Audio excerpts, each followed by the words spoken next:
প্রায় ১ মাস হয়ে গেছে এই চ্যানেলে কোনো রকম আমি ভিডিও দিতে পারিনি। হ্যাঁ, তবে এবার রেগুলার ভিডিও আসতে চলেছে। আর এখন যেটা চলছে হচ্ছে ভারতের সঙ্গে ইংল্যান্ডের টেস্ট সিরিজ।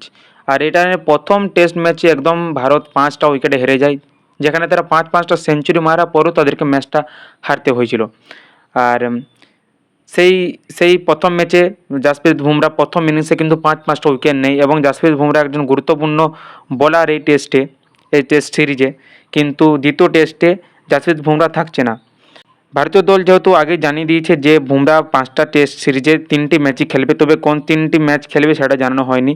তবে এরপরে যে ম্যাচটা আসতে চলেছে, যেটা হচ্ছে ২ জুলাই শুরু হবে, তো সেই টেস্টে কিন্তু বুমরা খেলছে না।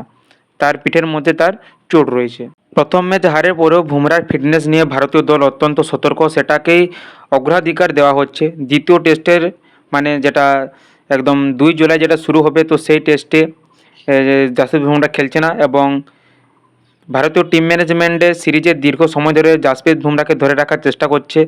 আর তিনি না খেললে কিন্তু ভারতীয় বোলিং একেবারেই দুর্বল হয়ে পড়বে, তাতে কোনো সন্দেহ নেই।